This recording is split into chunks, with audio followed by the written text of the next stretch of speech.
Start कर दोबारा।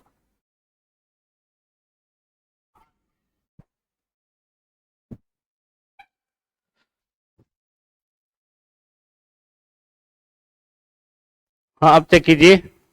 वो बीच में कोई सिस्टम में कोई गई थी, इस वजह से वो रुक गया था वहीं पर।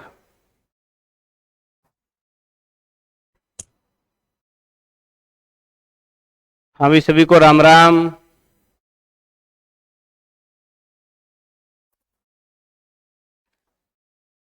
चलिए अब आ जाइए अपने।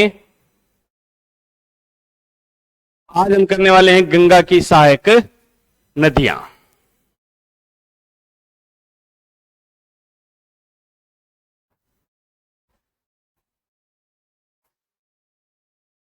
गंगा की दो प्रकार की सहायक नदियां होगी, एक बाईं ओर से बहने वाली और एक दाईं ओर से। एक बाईं ओर से आने वाली सहायक नदियां और एक दाईं ओर से। हाँ भी, सभी को राम राम, गुड मॉर्निंग, राधे राधे।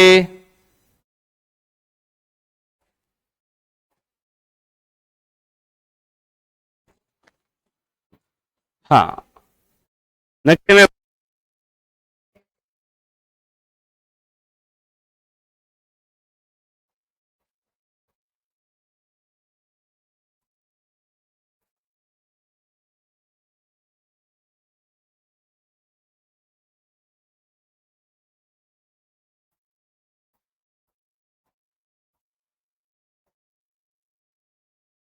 यहां पर हमने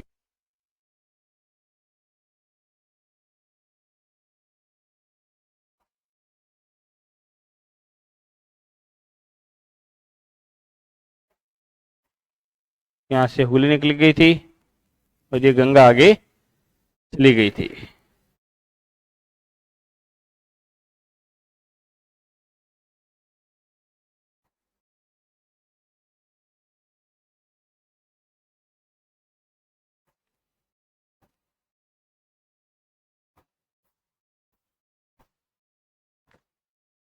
गंगा नदी के अंदर पानी को बहा दीजिए।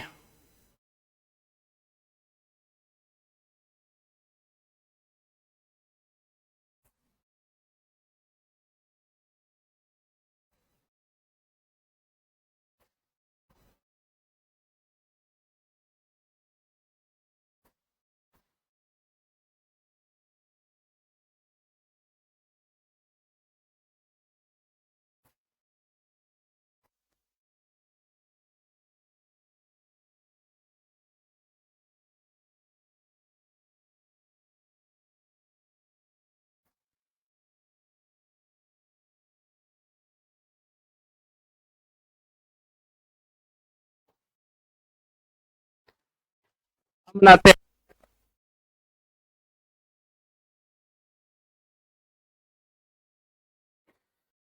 कभी कभार हो जाता है लेट,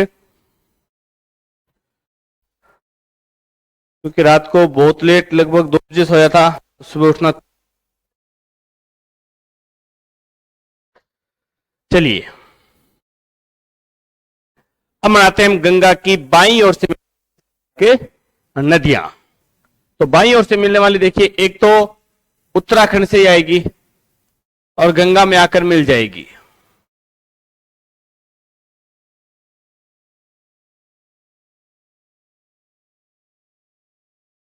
नदी का नाम है रामगंगा। नदी का नाम है राम गंगा।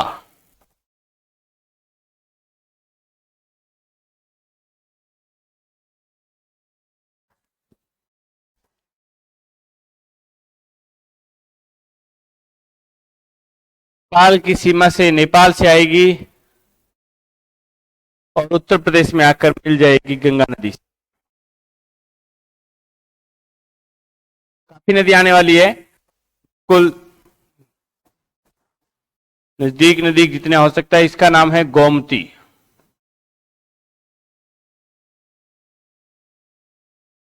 का नाम है गोमती।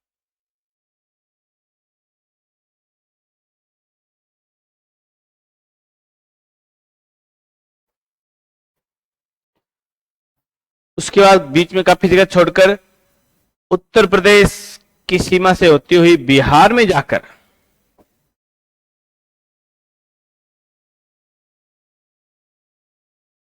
बहेगी उत्तर प्रदेश से, लेकिन उत्तर प्रदेश से होती हुई बिहार में जाकर गंगा नदी में मिल जाती है।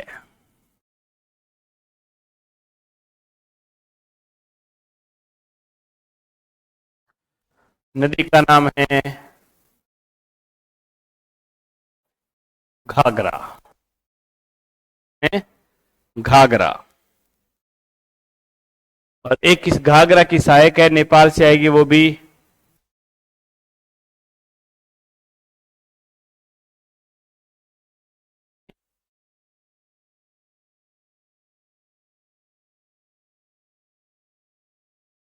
नदी का नाम है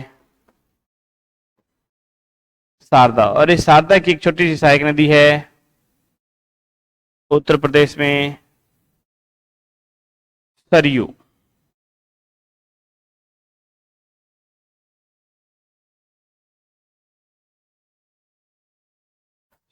की सहायक उत्तर प्रदेश।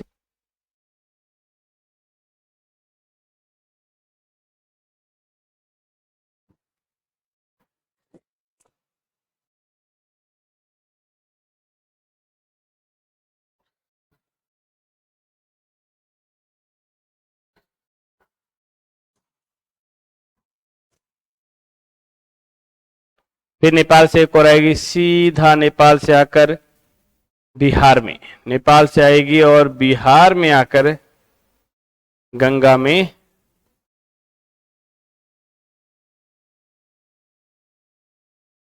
मिल जाएगी। नदी का नाम है गंडक।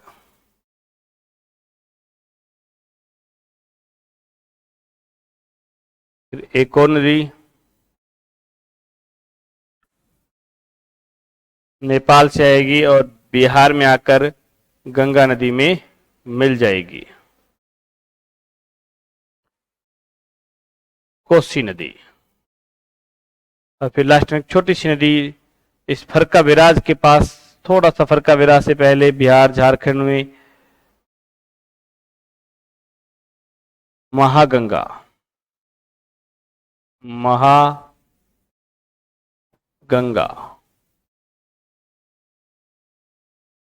सबसे पहले रामगंगा थी, तो सबसे लास्ट में महा।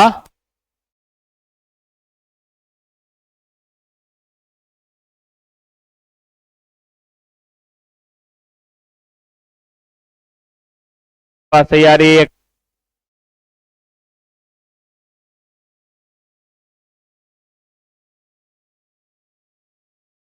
कल 1 घंटा क्लास हुई थी, 2 पेज। एक ब्रह्म नित्याग।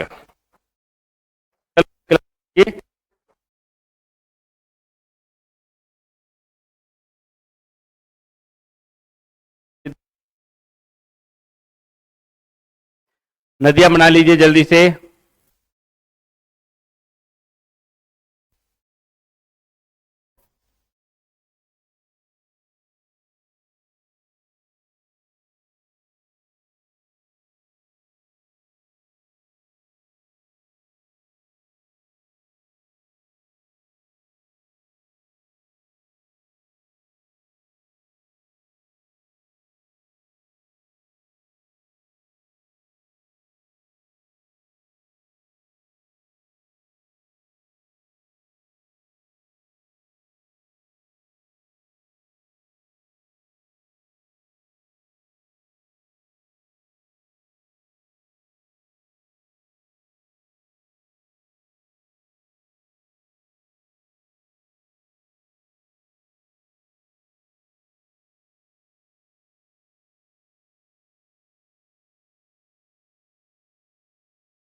हाँ, नदियां बन गई सबकी। चलिए,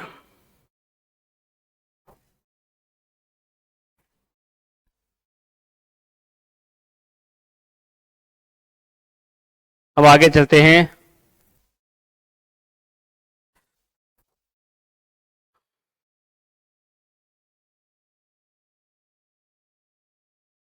एक दो नदियों के एक एक दो दो नाम है वो और लिख देते हैं। जैसे गंडक नदी है, गंडक को बोला जाता है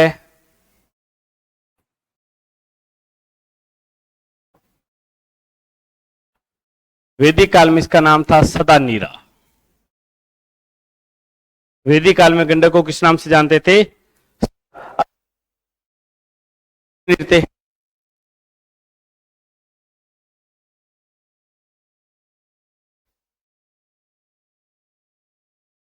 में सरी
हेलो,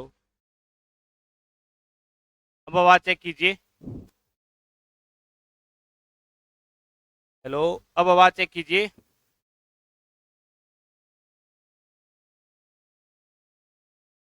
लाइव क्लास में स्पीड का ऑप्शन नहीं होगा। पहले आवाज चेक कर लीजिए, सही आ रही है क्या? हाँ, ओके।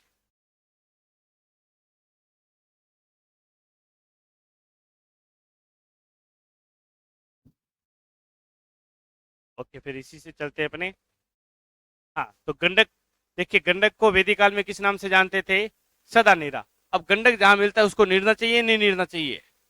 गंडक मिल जाता है तो उसको नीरते ही है। डांग उठाकर डांग से नीरते। डांग से नीरेंगे तो वो भाग जाएगा दूर से। तो इसलिए किससे नीरेंगे? पत्थर से। गंडक को किससे नीरना है? पत्थर से नीरना है।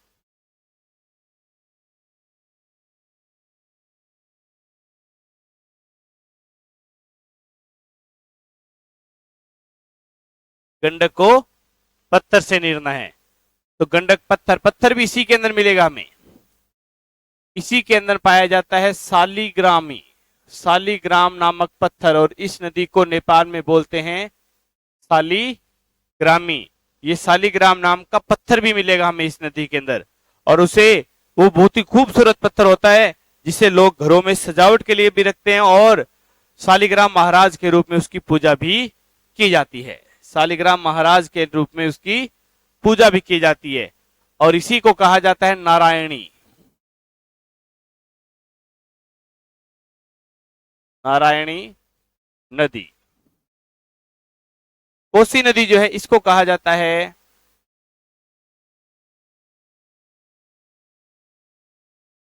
अरुण गंगा। ये अरुण नदी, अरुण गंगा नहीं, सॉरी,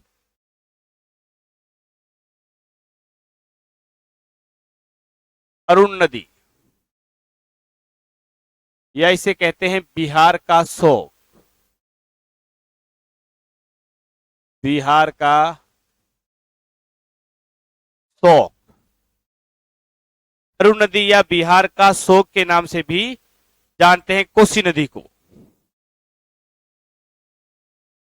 अरुण नदी या बिहार का शोक कहा जाता है।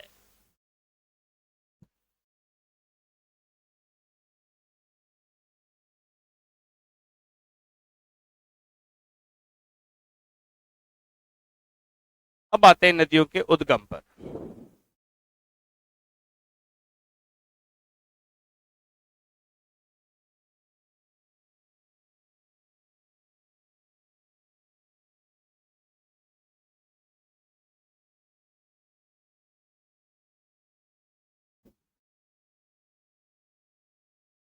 इन नदियों का उद्गम।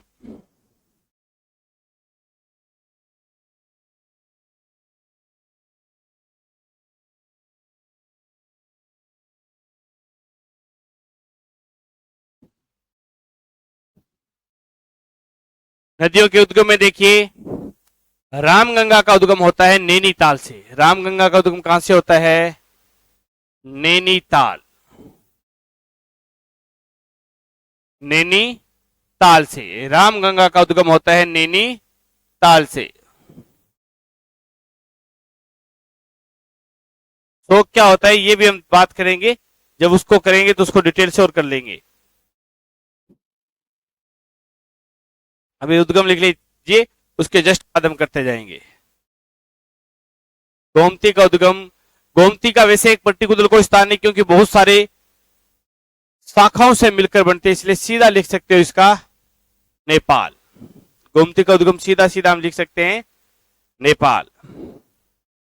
शारदा नदी का उद्गम होता है कुमायूं हिमालय से।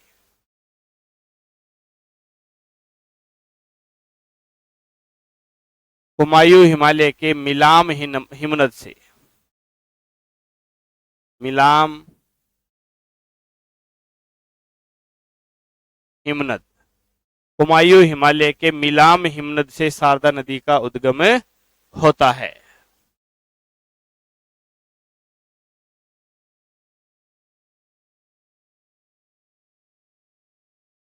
घाघरा।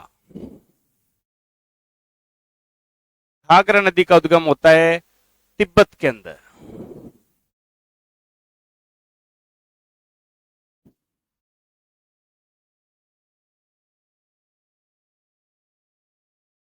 मापचा टुंगो हिमानी। मापचा चुंगो हिमानी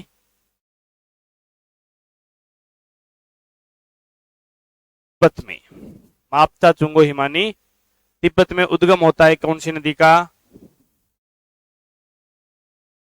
घाघरा का।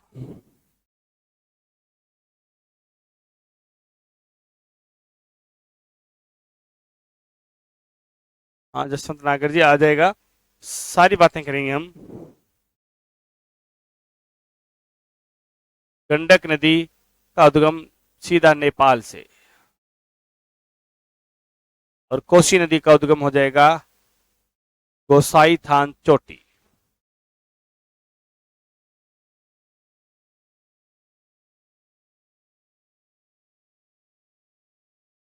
नेपाल में।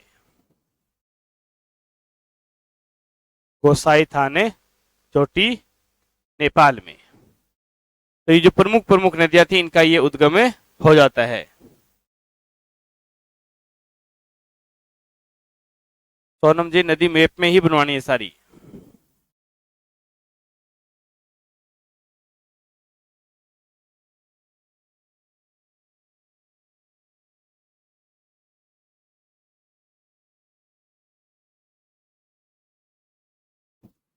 अब लिखते हैं इनके ऊपर के जो पॉइंट है वो।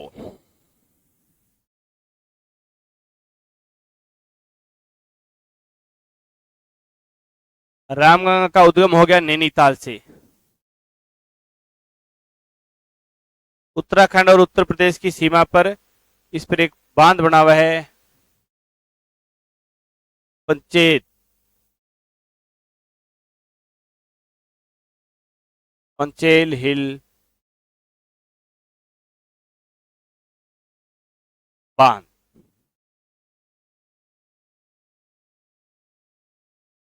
पंचेल हिल बांध। और ये उत्तर प्रदेश के प्रसिद्ध स्थान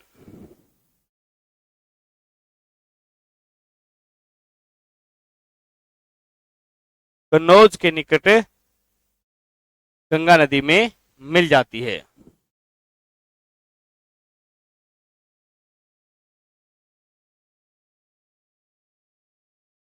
सोनम जी आप तो वर्ल्ड मैप में बना लीजिए। इंडिया की नदियां चल रहेगी तो इंडिया में ही बनाएंगे।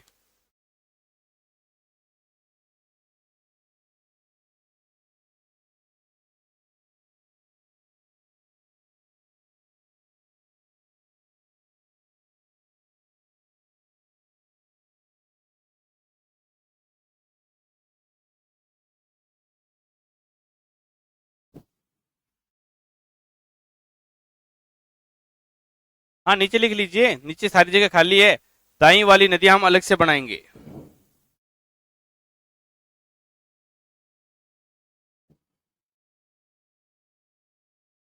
गोमती, गोमती नदी के किनारे देखिए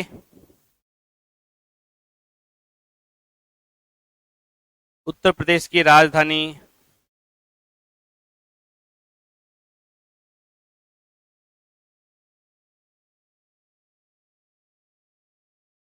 उत्तर प्रदेश की राजधानी कौन सी है? लखनऊ स्थित है। एक प्रसिद्ध नगर और आ जाता है उत्तर प्रदेश का, जौनपुर।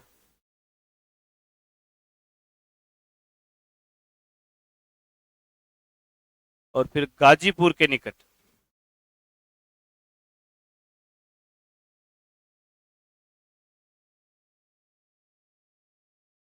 गाजीपुर के निकट किसमें मिल जाती है ये? गंगा में मिल जाती है। तो गोमती नदी पर 3 पॉइंट है, उत्तर प्रदेश में लखनऊ, जौनपुर और गाजीपुर। फिर आगे जाते हैं शारदा, शारदा से पहले कौन सी? सरयू।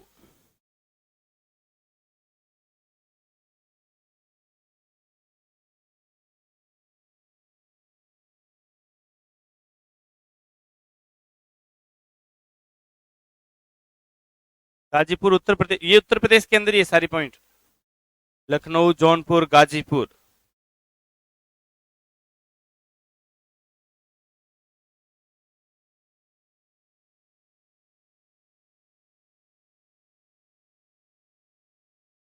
सरयू नदी के किनारे स्थित है अयोध्या।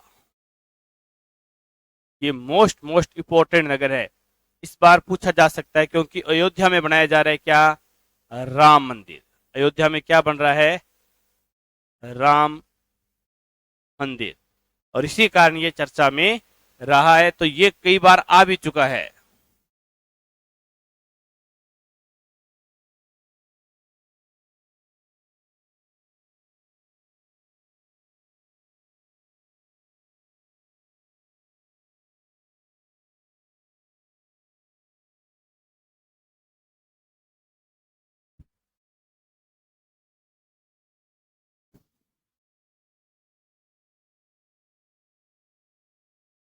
देखिए गोमती नदी है, वास्तविक में तो नेपाल ही है, लेकिन नेपाल के अंदर मैंने अभी बोला था बहुत सारी शाखाएं हैं। यहाँ पर उत्तर प्रदेश के चंद्र, ये पीलीभीत जो स्थान है वहां पर आकर ये सारी शाखाएं मिलती है और फिर एक शाखा का रूप लेती है। तो वास्तविक रूप से तो उद्गम इसका नेपाल से ही होगा।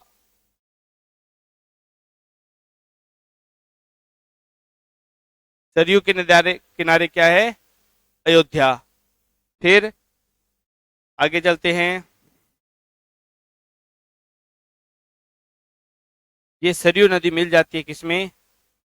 घाघरा में। कहां पर? बरहम घाट, उत्तर प्रदेश के अंदर ही बरहम घाट नामक स्थान पर घाघरा नदी आ रही है। उत्तर प्रदेश, बिहार, बिहार में गंगा में जाकर मिलती है छपरा, जो बिहार के बलिया में स्थित है। जो कहां पर स्थित है? बलिया में। बिहार के बलिया जिला में है छपरा।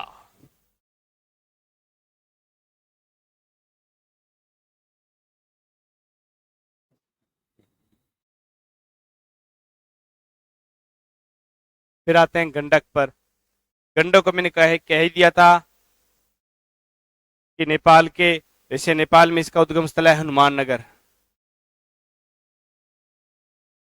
हनुमान नगर।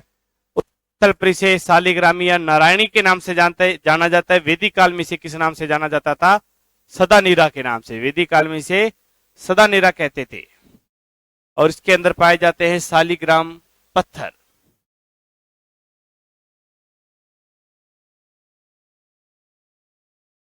शालिग्राम नामक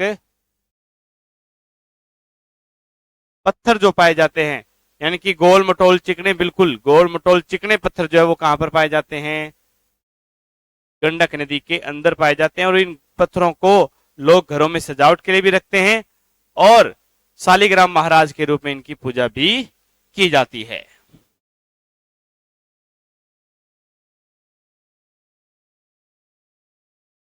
और गंडक नदी बिहार के चंपारण में, बिहार के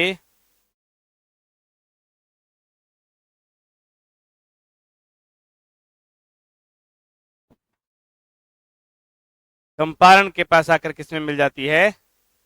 गंगा नदी में मिल जाती है।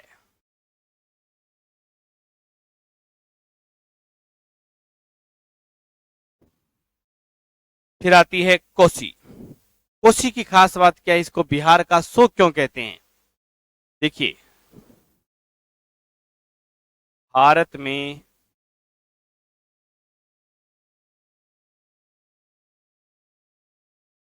सर्वाधिक मार्ग बदलने वाली नदी,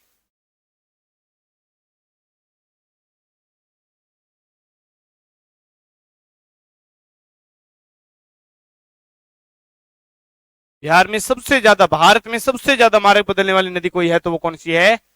कोसी नदी। और जब मार्ग बदलती है नदी तो सामने वाले क्षेत्र में बाढ़ आती ही आती है। तो इस कारण, इस नदी के कारण भारत, बिहार में बहुत सारी बाढ़ आती है।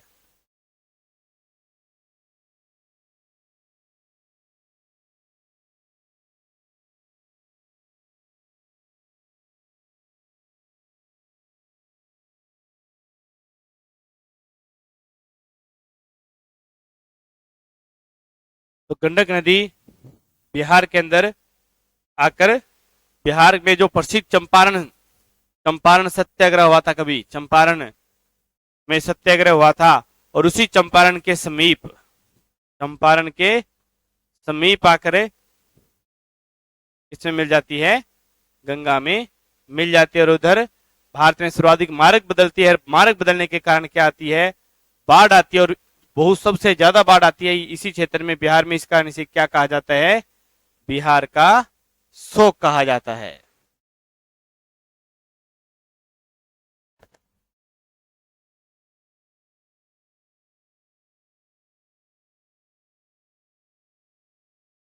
और फिर ये नदियों का क्रम क्रम, यहां पर ज्यादातर तो नदियों का क्रम आता है। देखिए, स्थान बहुत ही कम आते हैं। ये जो दो तीन नाम लिखे हैं अपने, ये नाम जरूर याद कर लेना।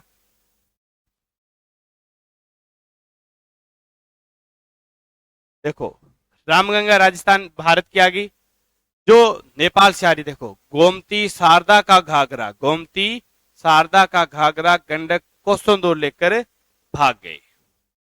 तो इस ट्रिक से देखो, गोमती शारदा का घाघरा गंडक कोसंदूर लेकर भागे, तो इस ट्रिक में इन नदियों का पश्चिम से पूर्व क्रम आ जाएगा। पश्चिम से पूर्व क्रम जो है वो यहां पर आ जाएगा।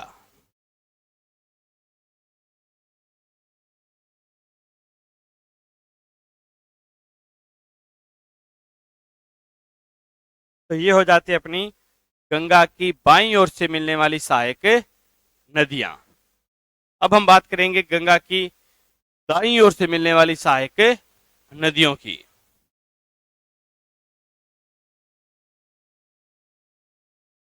बना लीजिए इसको जल्दी से।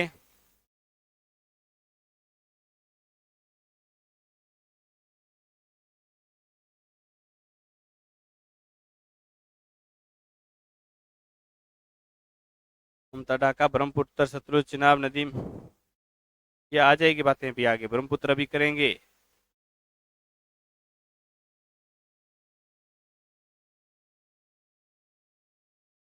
महागंगा, लास्ट में महागंगा।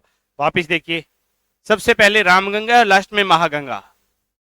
कि गंगा में मिलने वाली पहली नदी रामगंगा और लास्ट नदी महागंगा। दोनों गंगा में पहली और अंतिम दोनों गंगा ही है, एक राम है और एक महा। अब बीच में रहेगी वो सारी लगभग नेपाल से आती है, गोमती, शारदा का घाघरा, गोमती शारदा का घाघरा, गंडक को संदूर लेकर भाग गए। तो इस ट्रिक से आप इसको याद कर सकते हो।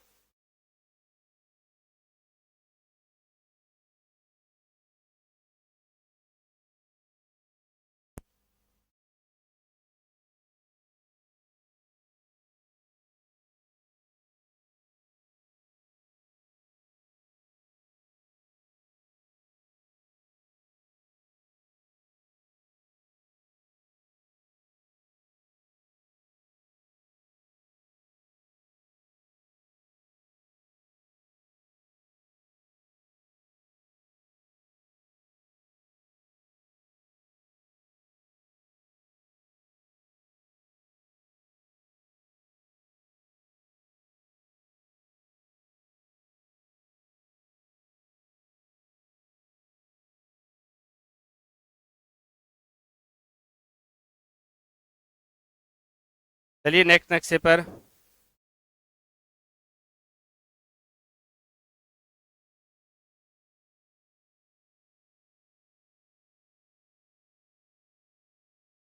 हाँ, लास्ट और पहले के लिए राम जी महान, कोई भी ट्रिक।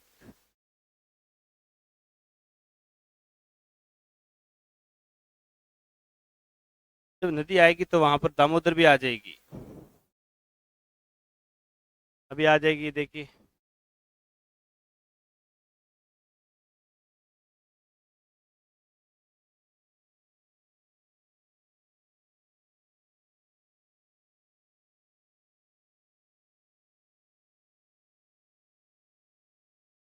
गंगा नदी को एक बार वापस बना दीजिए।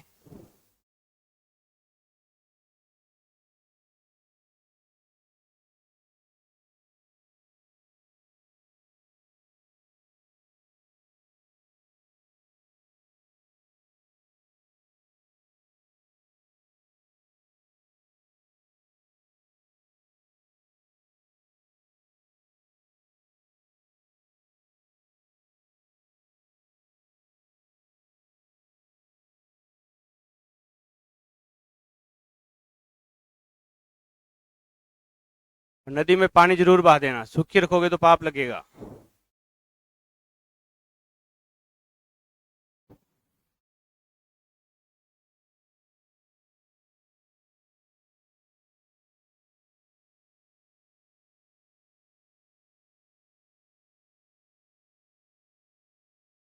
जी आगे अभी बोल दूंगा, क्लास ऑफ होते ही कल वाली यहाँ से तो अपलोड हो गई थी।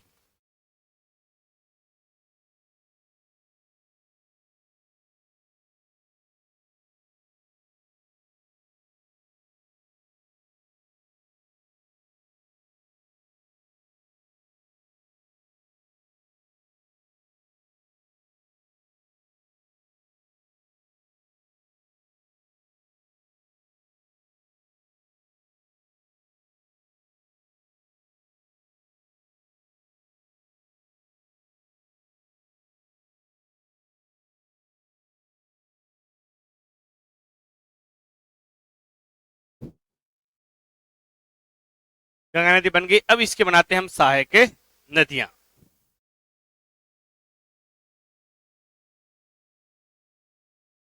देखो मेरी रक्षाबंधन पर 2 दिन क्लास रहेगी।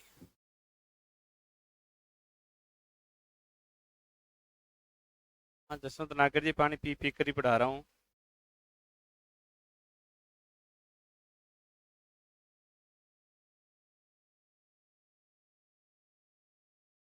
हाँ, पानी अभी ला दिया।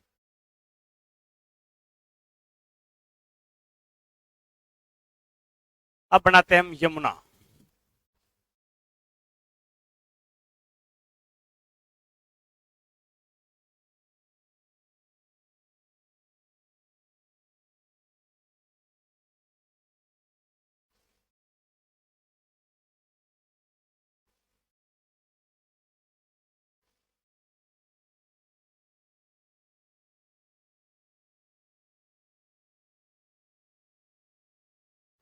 ये गंगा की सहायक कौन सी नदी आ गई? यमुना नदी।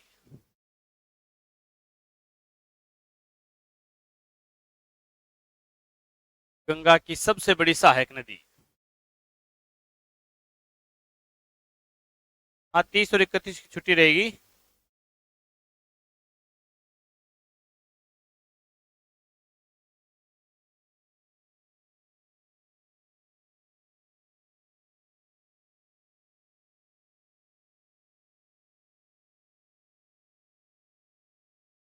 जी, क्लास का टाइम नहीं चेंज हो सकता।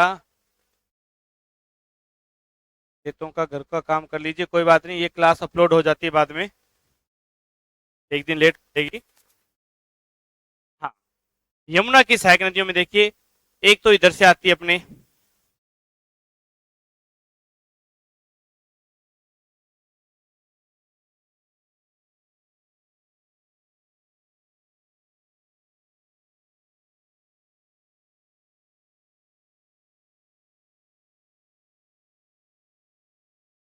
बताइए नदी कौन सी है, नाम बताइए आप जल्दी से पहले।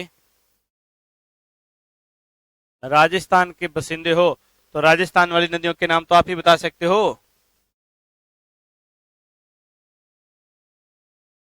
हाँ, कोई कुछ कहे, क्लास का टाइम चेंज नहीं हो सकता, क्योंकि ना तो मैं फ्री हूँ, ना स्टूडियो, ना और दिन में टाइम। तुलसी सहारण, सीताराम, ललित कुमार, कार, अंतिम, जसवंत नागर, हाँ एकदम सही है। इस नदी का नाम क्या है? चंबल।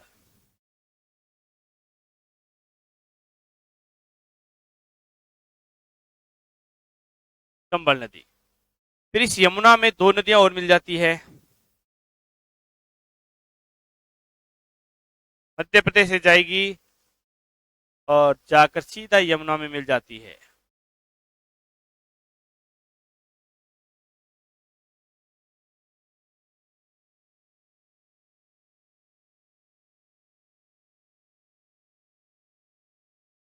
तो पहली है वो है बेतवा, तो दूसरी है वो है केन, और इनके बीच में एक चैनल बना हुआ है, ये जुड़ी है दोनों नदियां। इस चैनल का नाम है बेतवा केन लिंक चैनल।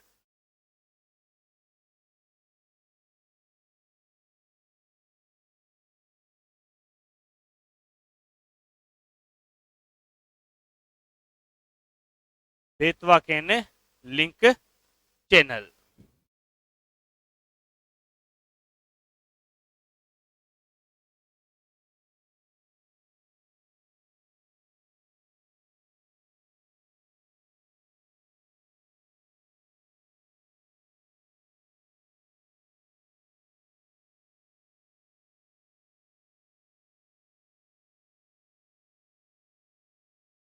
फिर आती है इधर मध्य प्रदेश से एक नदी और जाती है, मध्य प्रदेश से उत्तर प्रदेश में जाकर, मध्य प्रदेश से उत्तर प्रदेश और बिहार की सीमा पर जाकर मिल जाएगी रिहंद नदी।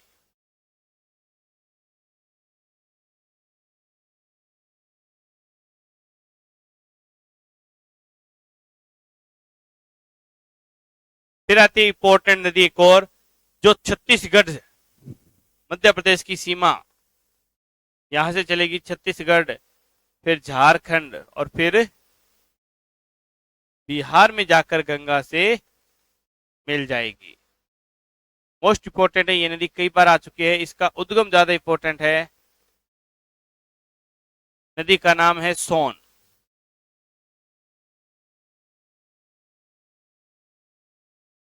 सोन नदी।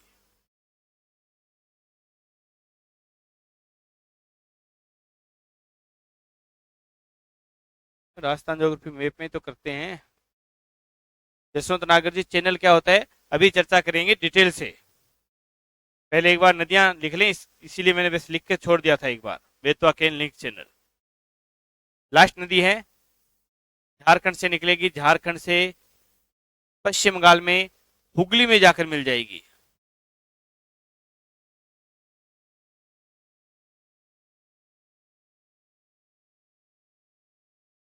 नदी का नाम है दामोदर नदी।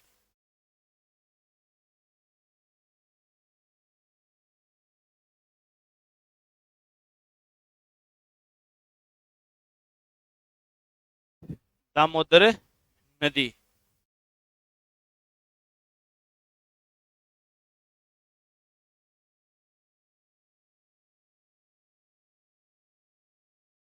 दामोदर नदी को कहा जाता है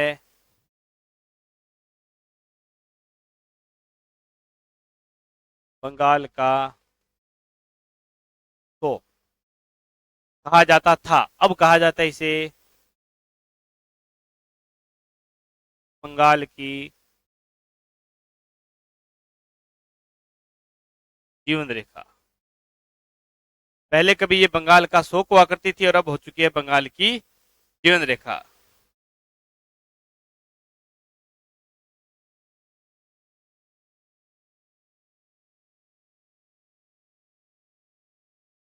सोम अलग है, सोन अलग है, ये सोन नदी है।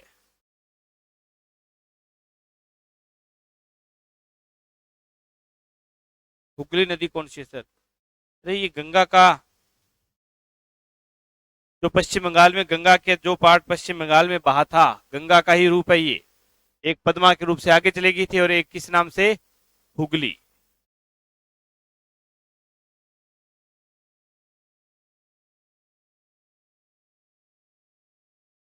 एक हुगली के नाम से पश्चिम बंगाल में बही थी, जिसके किनारे था कोलकाता।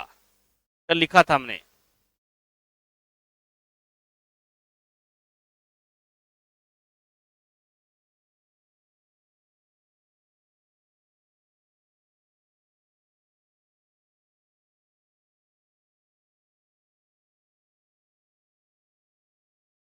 कि भी एक चीज थोड़ी सी सही करनी है।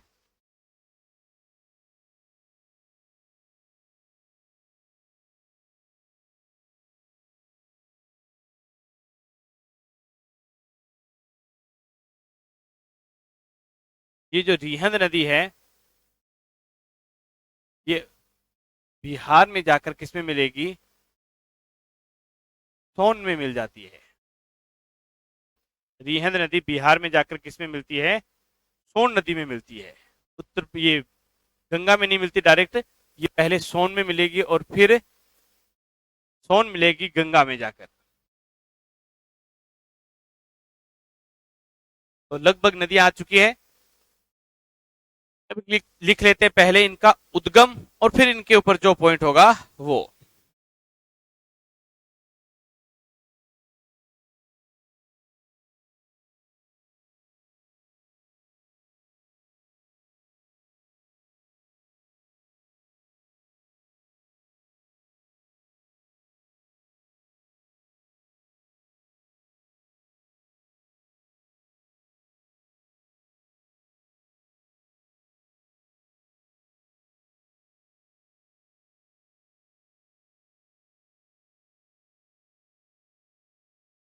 यमुना नदी। यमुना नदी का उद्गम होता है बंदरपुंछ पहाड़ी।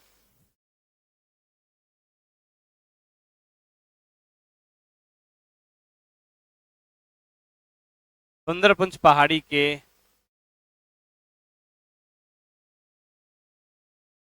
पश्चिमी ढाल पर स्थित यमुनोत्री हिमानी से।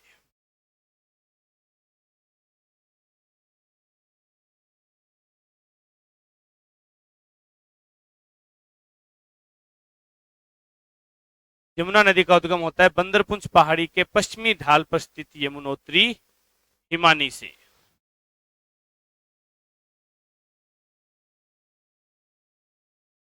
पहले नदियां बना लीजिए सारी, फिर करते हैं। ये लो आपके सामने बना छोड़ दी मैंने। हाँ, बना लीजिए जल्दी से।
हाँ भी नदियां बन गई। अब चलते हैं हम आगे। यमुना नदी का उद्गम हो चुका है हमारा।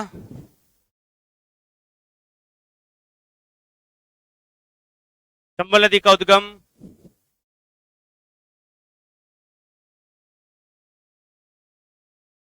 देखिए चंबल नदी का उद्गम होता है जाना पावा पहाड़ी से।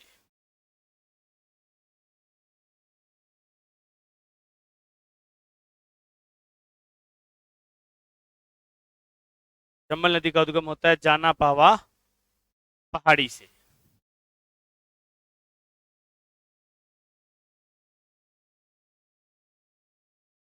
बेतवा कौन केन, इनका होता है विंध्याचल से। बेतवा और केन,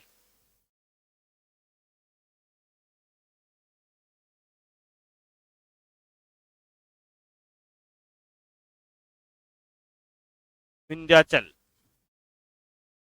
विंध्याचल पर्वत श्रृंखला यहाँ बीच में हमने की थी, उसी विंध्याचल से केन और बेतवा का उद्गम होता है।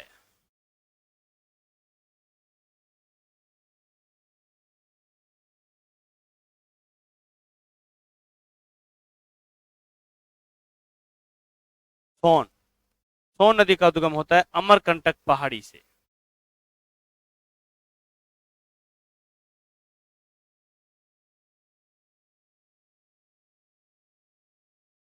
सोन नदी का उद्गम होता है छत्तीसगढ़ मध्य प्रदेश की सीमा पर स्थित मेकाल पर्वत की अमरकंटक पहाड़ी से। और दामोदर नदी का उद्गम होता है कमरपेट चोटी, कमरपेट चोटी से। दामोदर का उद्गम कहां से होता है? कमरपेट चोटी से होता है।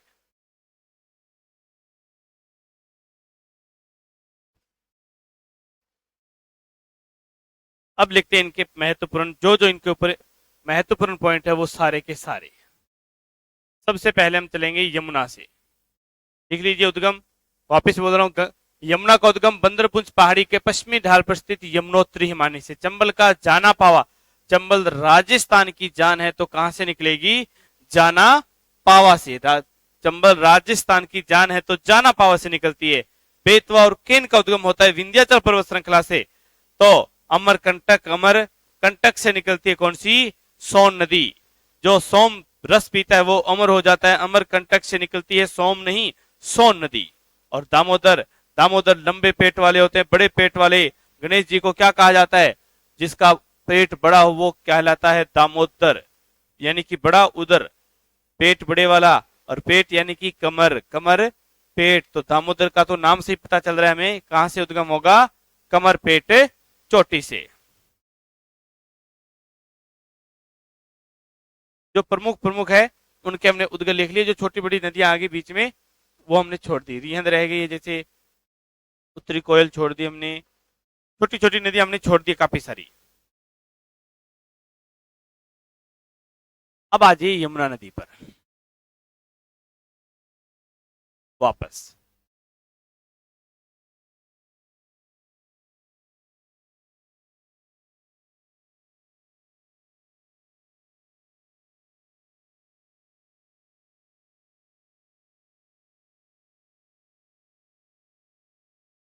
यमुना नदी पर उत्तराखंड में है एक बांध जिसका नाम है लखावर बांध, जिसकी ऊंचाई है 192 मीटर।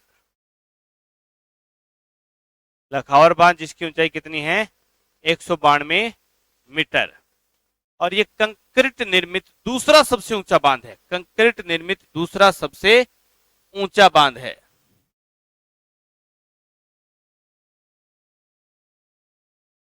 लखावर बांध कंक्रीट निर्मित दूसरा सबसे ऊंचा बांध है।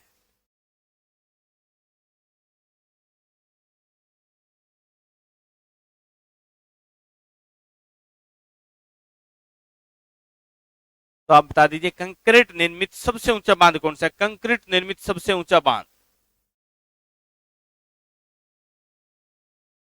हाँ, दामोदर छोटा नागपुर के पठार, ये कमरपेट चोटी छोटा नागपुर के पठार की है। केपी वर्मा जी, आपका क्वेश्चन का आंसर भी आ जाएगा आगे। नदियां जैसे जैसे आएगी वैसे वैसे आते रहेंगी।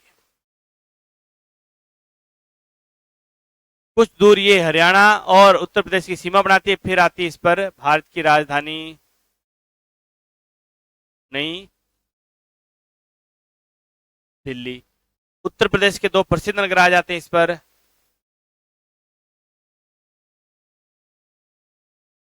मथुरा और आगरा। मथुरा और आगरा।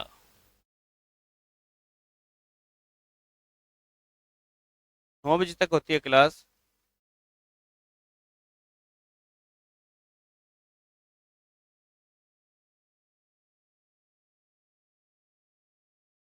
और फिर ये नदी आकर मिल जाती है कहाँ, किसमें? गंगा में। जहां मिलती है वो स्थान है महाप्रयाग। पड़ता कहां पर है ये? प्रयागराज में। महाप्रयाग, या इसे कहा जाता है प्रयाग राज। और यमुना नदी की लंबाई जो है,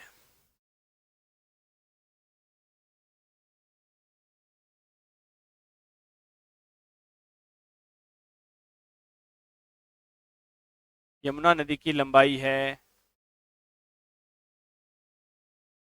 1375 किलोमीटर। और इसकी खास बात है, पूर्णतः भारत में बहने वाली सबसे लंबी सहायक नदी।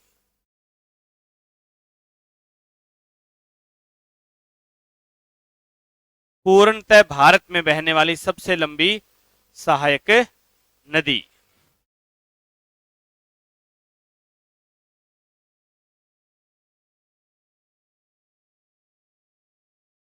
हाँ ललित जी, इटावा भी है। जहां चंबल मिलती है वो इटावा नामक स्थान पर, वो चंबल में लिख लेते हैं हम।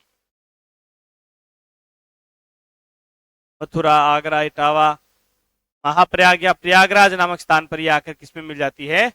गंगा नदी में मिल जाती है। इसकी लंबाई लगभग 1375, और पूर्णतः पूर्णतः भारत में बहने वाली सबसे लंबी सहायक नदी है ये। पूर्णतः भारत में बहने वाली सबसे लंबी सहायक नदी है ये। तो ये हो गई यमुना। चंबल राजस्थान ज्योग्राफी में आपकी डिटेल से हो चुकी है, मैं यहां पर डिटेल से नहीं करवा रहा।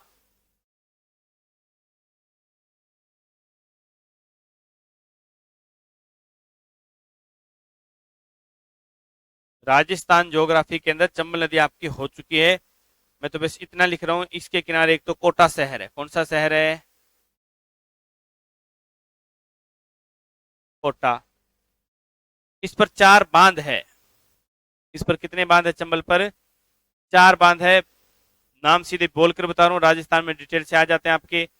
गांधी सागर बांध, राणा प्रताप सागर, जवाहर सागर और कोटा बैराज। चंबल नदी पर 4 बांध है। राजस्थान ज्योग्राफी चालू भी नहीं हुई।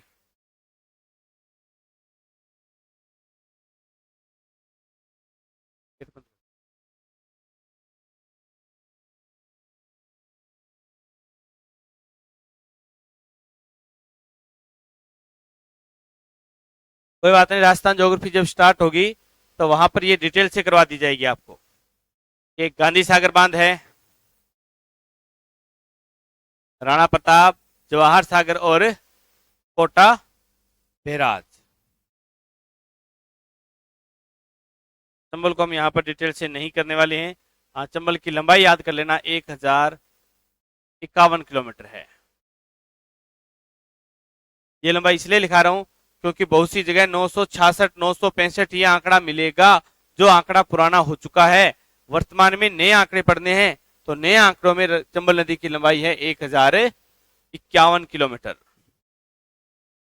कमल मंडा चालू है।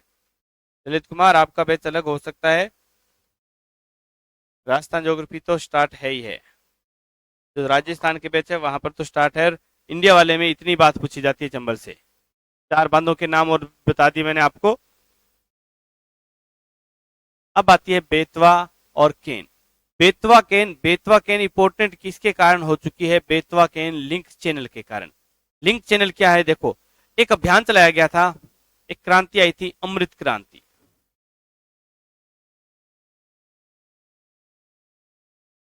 अमृत क्रांति जो आई, उस क्रांति के अंदर क्या किया गया? एक अभियान चलाया गया, नदी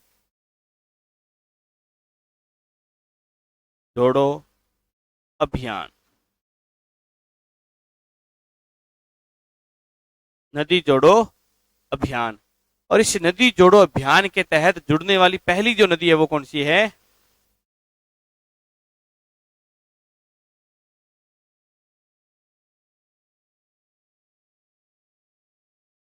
हाँ, देखिए राजस्थान का अफवाह तंत्र हो चुका है।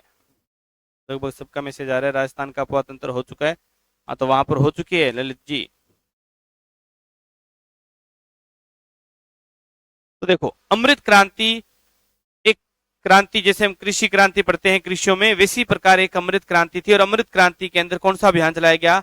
नदी जोड़ो। देखिए 1999 में जब अटल बिहारी वाजपेयी की सरकार थी, तो उन्होंने ये एक बहुत बड़ा कदम उठाया था उस समय, कि भारत के अंदर 2 आसपास की नदियां हैं और एक नदी में बाढ़ आ रही है और दूसरी में सूखा पड़ रहा है। तो इसलिए क्या किया? नदियों को जोड़ने का काम स्टार्ट किया। 1999 में पहली बार उन्होंने 2 नदियों को जोड़ा था, बेतवा और केन को। तो सीधा सीधा क्वेश्चन आता है, अमृत क्रांति के तहत जुड़ने वाली पहली नदी कौन सी है? तो वो बेतवा केन। और किसके द्वारा जोड़ी गई थी? तो बेतवा केन ने लिंक चैनल। और अमृत क्रांति का संबंध किससे है? नदी जोड़ो अभियान से। तो ये अभियान बहुत अच्छा अभियान था, नदी जोड़ो वाला।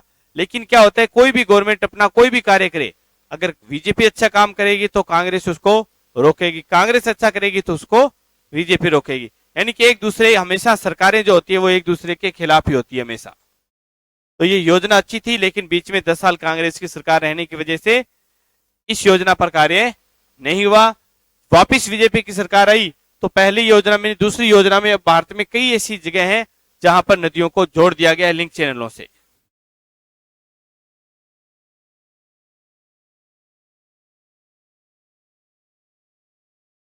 आरपी बैच 3, आरपी बैच 3 में नहीं करवाई, हो सकता है ना करवाई हो। तो ये हो जाए बेतवा केन। बेतवा केन में बस इतनी बात याद रखनी है, बेतवा केन ने लिंक चैनल और अमृत क्रांति के तहत जोड़ने वाला पहला चैनल है ये। फिर आती है रिहंद।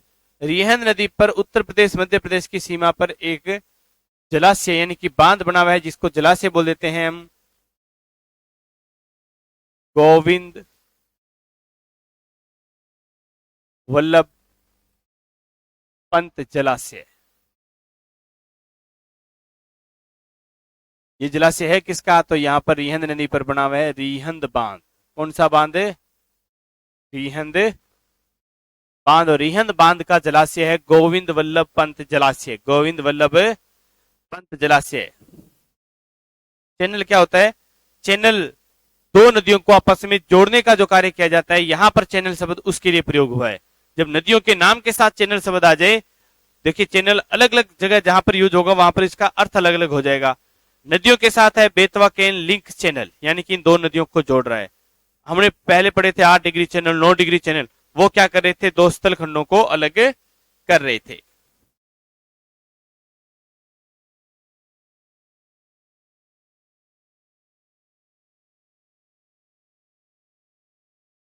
तो रिहंद नदी पर रिहंद बांध है और इस बांध का जलाशय कहलाता है गोविंद वल्लभ पंत जलाशय। और ये जलाशय भाखड़ा बांध बनने से पहले भारत का सबसे बड़ा जलाशय हुआ करता था।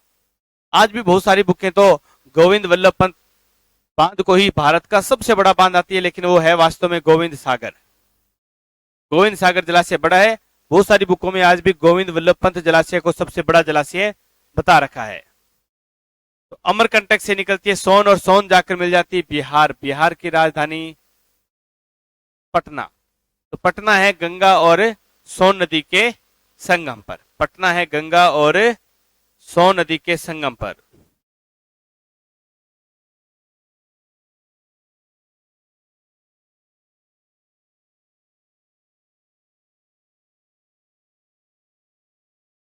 हाँ मुकेश कौर।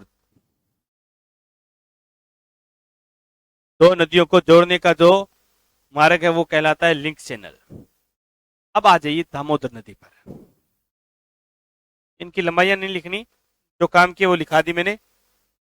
100 नदी 780 है वैसे तो, लेकिन हमारे काम के नहीं है। या लिखना चाहते हो तो लिख लेना। 100 नदी की लंबाई 780, दामोदर नदी की लंबाई 541। फिर ये लंबाइयां बहुत ही कम पूछी जाने वाली है आपसे।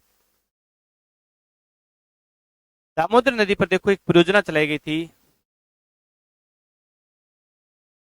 दामोदर नदी घाटी परियोजना।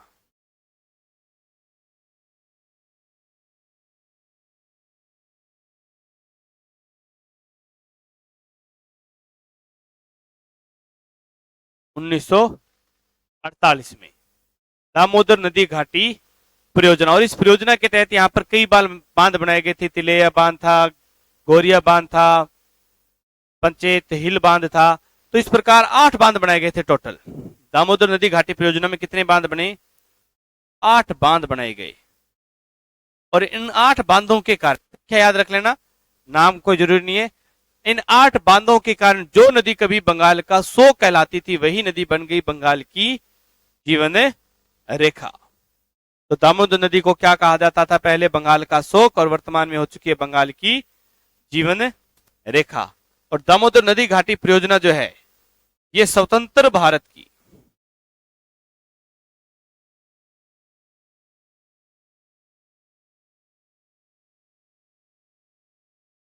प्रथम परियोजना है। प्रथम नदी घाटी परियोजना यही थी। स्वतंत्र भारत की प्रथम नदी घाटी परियोजना यही थी।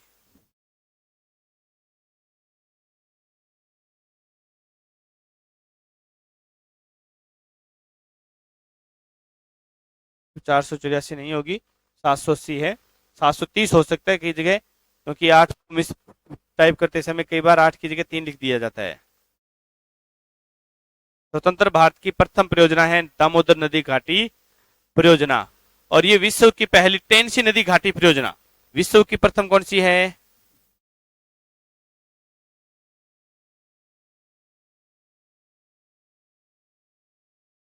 Tennessee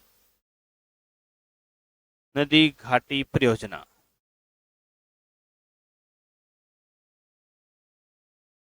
(1933) USA. टेंसी नदी घाटी परियोजना 1933 से यूएसए अमेरिका की है। वो विश्व की सबसे पहली है। उसी पर आधारित दामोदर नदी घाटी परियोजना है अपनी। उसी पर आधारित है दामोदर नदी घाटी परियोजना जो है वो। और फिर दामोदर नदी आगे जाकर मिल जाती है हुगली में डायमंड हार्बर नामक स्थान पर। डायमंड हार्बर, डायमंड हार्बर नामक स्थान पर जाकर किसमें मिल जाती है? हुगली में मिल जाती है ये नदी।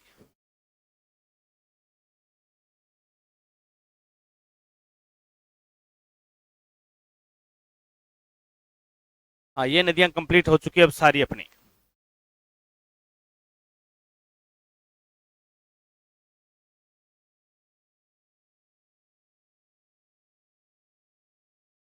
देखो, सबसे पहले यमुना एक बार रिपीट कर लेते हैं। यमुना नदी का उद्गम होता है बंदरपुंज पहाड़ी के पश्चिमी ढाल पर स्थित यमुनोत्री हिमानी से। यमुनोत्री हिमानी से होता है। आगे चलते हैं तो इसी के ऊपर आ जाता है लखावर बांध। लखावर बांध आगे चलती है भारत की राजधानी नई दिल्ली, मथुरा, आगरा, इटावा और फिर महाप्रयाग या प्रयागराज नामक स्थान पर मिल जाती है यमुना गंगा में। और यमुना की लंबाई 1375 किलोमीटर है, जो पूर्णतः भारत में बहने वाली सबसे लंबी सहायक नदी है। लखावर बांध था, इस पर लखावर बांध की ऊंचाई 192 मीटर थी, जो कंक्रीट निर्मित भारत का दूसरा सबसे ऊंचा बांध है। लखावर बांध कंक्रीट निर्मित भारत का दूसरा सबसे ऊंचा बांध है। हुगली का उद्गम फरका बिराज, ललित जी। फिर चंबल में मिली थी ये यमुना में मिली थी चंबल। चंबल का उद्गम जाना पाव पहाड़ी से, चंबल राजस्थान की जान है, तो जाना पाव से निकलती है। इसकी लंबाई 1051 याद रखनी है। कोटा इसके ऊपर है। 4 बांध थे, गांधी सागर, राणा प्रताप सागर, जवाहर सागर और कोटा बिराज। फिर बेतवा केन थी, बेतवा केन के लिए प्रसिद्ध है। बेतवा केन लिंक चैनल जो अमृत क्रांति के तहत या नदी जोड़ो अभियान के तहत जुड़ने वाली पहली नदी थी। फिर रिहंद नदी आती है। रिहंद नदी पर दोनों की सीमा पर रिहंद बांध है, जिसका जलाशय कहलाता है गोविंद वल्लभ पंत जलाशय। फिर सोन नदी जिसका उद्गम होता है अमरकंटक पहाड़ी से और जाकर पटना में मिल जाती है। बिहार के राजधानी पटना में गंगा में मिल जाती है। फिर आती है दामोदर नदी, जिसे कहा जाता है बंगाल का शोक या बंगाल की, पहले कहा जाता था बंगाल का शोक, लेकिन 1948 में जब दामोदर नदी घाटी परियोजना आई और उसके तहत इस पर 8 बांध बनाकर इसके पानी को सही तरीके से उपयोग में लिया गया, तो यही नदी जो बंगाल का शोक थी वही बन गई बंगाल की जीवन रेखा। और ये जो दामोदर नदी घाटी परियोजना हमारी, ये विश्व की पहली नदी घाटी परियोजना, टेंसी नदी घाटी परियोजना पर आधारित है, जो 1933 में यूएसए में चलाई गई थी। और फिर ये अंत में 541 किलोमीटर चलकर हुगली में डायमंड हार्बर नामक स्थान पर, गंगा का ही पार्ट है हुगली नदी, उसी के अंदर जाकर मिल जाती है।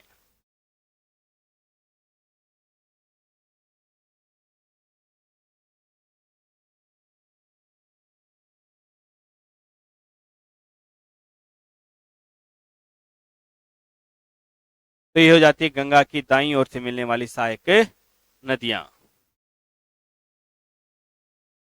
शोक अर्थ होता है वहां पर बहुत ज्यादा नुकसान करती है, जैसे दामोदर यहाँ पर बंगाल में करती है, कोसी बिहार में नुकसान, जिस नदी के आने से उस क्षेत्र में नुकसान होता है वो कहलाती है शोक। वो उस क्षेत्र की क्या कहलाएगी? शोक। बिहार का शोक कोसी नदी थी, तो बंगाल का शोक दामोदर नदी है। इसे हम पढ़ेंगे, राजस्थान का शोक भी पढ़ेंगे, ओडिशा का शोक भी पढ़ेंगे। सारे शोक जितने भी आएंगे वो सारी की सारी नदी हम करने वाले